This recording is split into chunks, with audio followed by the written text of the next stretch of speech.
बच्चों, स्वागत है आपका आज की इस कक्षा में। आज हमारी हिंदी की कक्षा में हमारा विषय रहेगा पद्य, और पद्य के अंतर्गत हम सूरदास जी के पद पढ़ेंगे।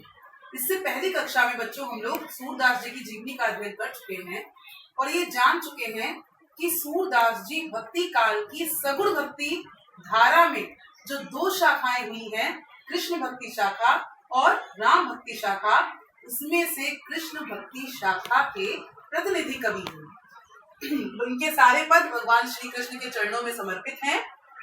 यहाँ पर एक पद, पहला पद मैं लेकर आई हूँ। पद आपकी किताब में, आपकी पुस्तक में पद शीर्षक से इनका पाठ है और पहला पद ये है बच्चों, देखते हैं इसको, आइए। चरण कमल बंदौ हरिराई, जाकी कृपा पंगु गिरि लंघै, अंधे को सब कुछ दर्शाई, बहिरो सुने गूंग पुनि बोले, रंक चले सिर छत्र धराई, सूरदास स्वामी करुणा में, बार बार बंदो तिह पाई। अर्थात मैं चरण कमलों की वंदना करता हूँ। किसके चरण कमलों की? भगवान श्री हरि की। भगवान श्री हरि यानी कि उनके आराध्य देव है भगवान श्री कृष्ण। तो सूरदास जी अपने भगवान श्री कृष्ण के प्रति समर्पित करते हुए ये भाव कह रहे हैं कि मैं अपने श्री कृष्ण भगवान के चरण कमलों की वंदना करता हूँ। कमल रूपी चरण, कमल रूपी चरण यानी रूपक अलंकार, चरणों को कमल ही मान लिया गया है। तो चरण कमलों की मैं वंदना करता हूँ। और कैसे चरण कमल है वो, कैसे है भगवान वो? जाकी कृपा पंगु गिरि लंघै, जिनकी कृपा यदि किसी भक्त पर, किसी व्यक्ति पर हो जाती है तो क्या होता है? पंगु गिरि लंघै। पंगु क्या होता है? जिसके पैर नहीं है, जो चलने में असमर्थ है। जिस व्यक्ति के पैर नहीं है, जो चल फिर नहीं सकता, वो व्यक्ति भी गिरि लंघै, पर्वतों को लांघ जाता है। बस जरूरत होती है तो कृपा की, उन भगवान श्री हरि की कृपा की जरूरत होती है, जिनकी कृपा से लंगड़ा व्यक्ति भी, जिसके पैर नहीं है, वो भी पर्वतों को लांघ जाता है। और अंधा व्यक्ति जो है, जिसके पास नेत्र नहीं है, उसे सब कुछ दर्शाई, सब कुछ दिखाई देने लगता है। और क्या होता है उन हरि की कृपा से?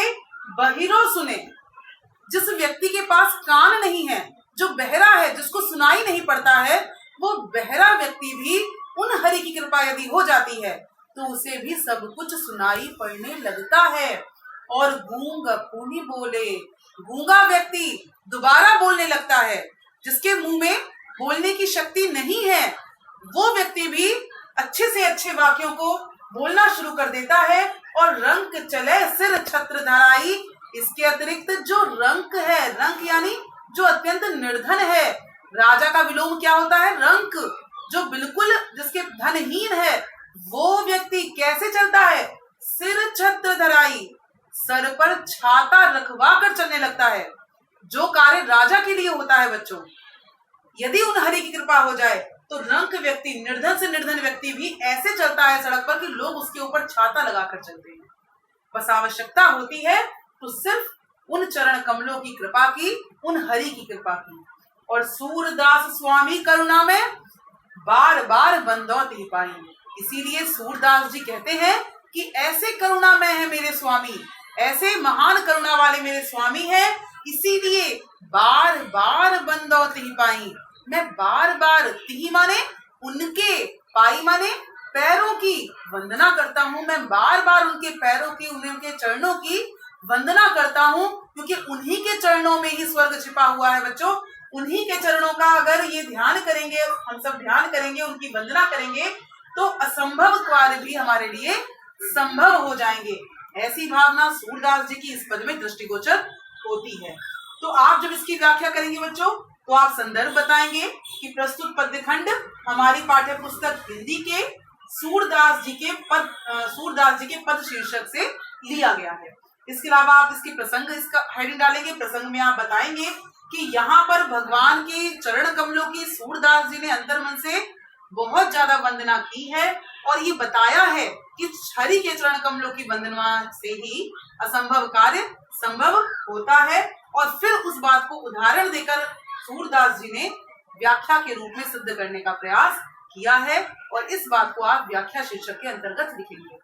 अभी तक 9th में आप इतना ही लिखते हुए आए हैं। लेकिन अब चूंकि 10th है तो आप थोड़ा सा इसको और बढ़ाएंगे, आप काव्यगत सौंदर्य भी लिखिए।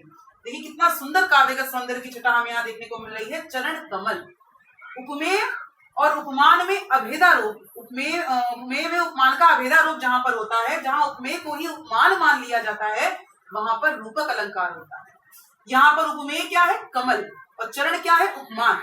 तो चरण कमलों में आपस में अभेदारोप होने के कारण यहाँ पर रूपक अलंकार है बच्चों। इसके अलावा ब्रज भाषा के सिद्धहस्त हैं सूरदास कवि, ब्रज भाषा का वर्णन आप देंगे, छंद इनका गेय पद है। तो ये सारी बातें भी आप अपने काव्यगत सौंदर्य शीर्षक के अंतर्गत अपनी व्याख्या में लिखेंगे। ठीक है बच्चों, तो ये इनका था प्रथम पद। आइए देखते हैं इनका दूसरा पद क्या था। दूसरा पद देखिए बच्चों इनका, अभिगत गति कछु कहत न आवे, ज्यो गूंगे मीठे फल को रस अंतर्गत ही भावे, परम स्वाद सब ही सुनिरंतर, अमित तोष उपजावे, मन वाणी को अगम अगोचर, सो जाने जो पावे, रूप रेख गुण जाति जुगत बिन, निरालंब कित धावे, और सब विधि अगम विचार ही ताते, सूर सगुन पद गावे। बच्चों इस पूरे पद में सार ये है कि सूरदास जो है वो सगुण भक्ति के चूंकि उपासक हैं, तो उन्होंने ये बताया है कि आखिर वो क्यों सगुण भक्ति करते हैं। सगुण भक्ति के बारे में मैंने आपको हिंदी पद साहित्य के अंतर्गत बताया था कि सगुण भक्ति वो भक्ति है जिसमें हम ऐसे भगवान की वंदना करते हैं, ऐसे भगवान की पूजा करते हैं जिनका रूप रंग आकार प्रकार है, जिनको देखकर, जिनके बारे में सुनकर हम पहचान जाते हैं कि ये बात कौन से भगवान के बारे में कही गई है। उदाहरण के लिए पिछली बार मैंने आपको बताया भी था कि अगर मैं लंबी सूंड वाले भगवान का नाम लूंगी तो तुरंत आपके मन मस्तिष्क में गणेश भगवान की छायाप्रति बन जाएगी, और यदि मैं धनुष वाले भगवान जी का नाम लूंगी तो राम जी आपके मन मस्तिष्क में आ जाएंगे। तो वही बात यहाँ पर है। तो सूरदास जी चूंकि सगुण भक्ति के उपासक है, तो उन्होंने इस अपने पद में यहाँ पर यही बताया है कि आखिर क्यों उन्होंने सगुण भक्ति की, क्यों उन्होंने निर्गुण भक्ति को नहीं अपनाया।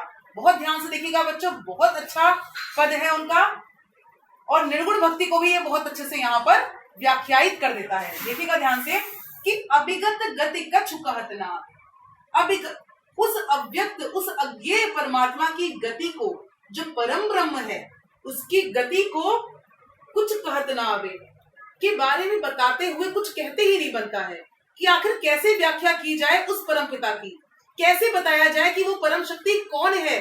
उस अव्यक्त के बारे में, उस अज्ञेय के बारे में किसी भी प्रकार से बताया जा ही नहीं सकता। कैसे? उदाहरण देकर बताते हैं वो अपनी बात को कि ज्यों गूंगे मीठे फल को रस अंतर्गत ही भावे। जिस प्रकार एक गूंगे व्यक्ति को आप एक आम का फल दे दो और कहो कि भाई आप इसे खाइए, और खाने के बाद मुझे बताइएगा जरूर कि इसका स्वाद आपको लगा कैसा। अब यदि आप गूंगे व्यक्ति से पूछने बैठे और क्या वो बता पाएगा? क्या वो बता पाएगा कि वो स्वाद कैसा था? यदि मीठा था तो कितना मीठा था, किस प्रकार का मीठापन उसने अनुभव किया, वो नहीं बता पाएगा।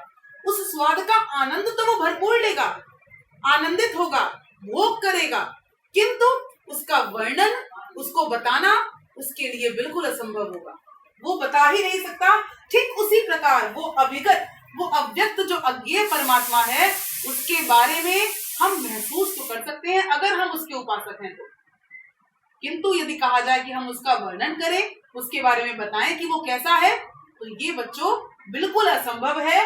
और परम स्वाद सब ही सुनिरंतर अमित तोष उपजावे। जो फल खाने से गूंगे व्यक्ति को स्वाद मिलता है तो अमित तोष उपजावे। अमित, मित माने मिट जाने वाला, और अमित माने जो कभी ना मिटे। इतना संतोष, तोष माने संतोष, अभी मैं नीचे शब्दार्थ आपको दे दूंगी। इतना अमित संतोष जो है वो उत्पन्न हो जाता है जैसे उस गूंगे व्यक्ति के अंदर, किंतु बस वो उस संतोष को व्यक्त नहीं कर सकता, बता नहीं सकता। और मन वाणी को अगम अगोचर सो जाने जो पावे। मन से, वाणी से वो अगम है। अगम, गम माने जाना, और अगम माने जहां जाया ही ना जा सके। ना तो मन से उसके पार जा सकते हैं, ना अपनी वाणी से उसके पार जा सकते हैं। अगोचर, अगोचर दिखाई नहीं पड़ सकता, ना तो मन से उसे देख सकते हैं, ना वाणी से उसे देख सकते हैं, और ना ही जान सकते हैं।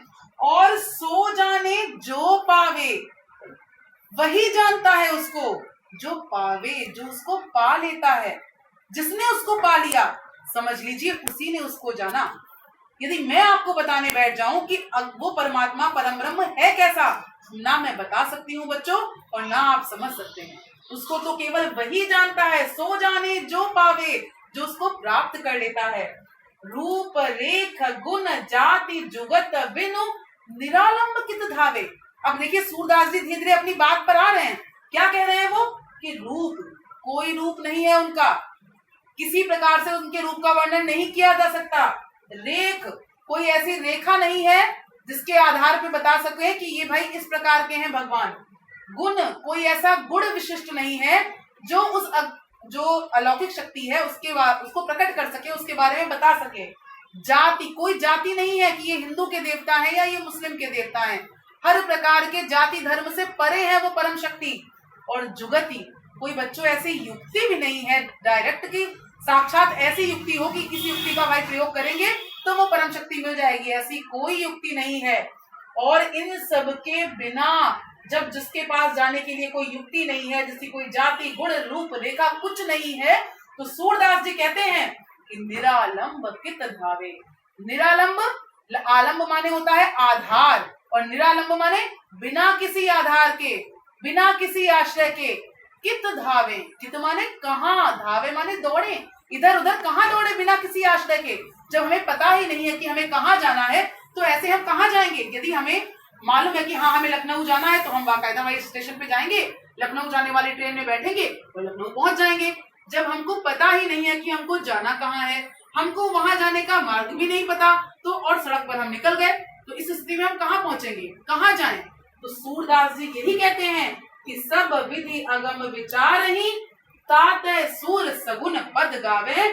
कि जब मैंने ये जान लिया कि सब विधि अगम, कि सब विधि से हर प्रकार से वो अगम है, ना जाना जा सकने वाला है, ऐसा विचार ही माने विचार करके, ताते माने उससे तो सूर सगुण पद पावे। सूरदास जी कहते हैं मैं सगुण पद गा लूंगा, सगुण भक्ति कर लूंगा, उन परमात्मा श्री कृष्ण की भक्ति कर लूंगा। कम से कम जिनका रूप तो है, आकार तो है, प्रकार तो है, हमें मालूम है कि हमें किस प्रकार की भक्ति करके वो परमात्मा श्री कृष्ण प्राप्त हो सकते हैं। इसीलिए मैं इधर इधर निरालंब कहाँ दौड़ूं, और मैं जान चुका हूँ कि वो हर प्रकार से अगम है।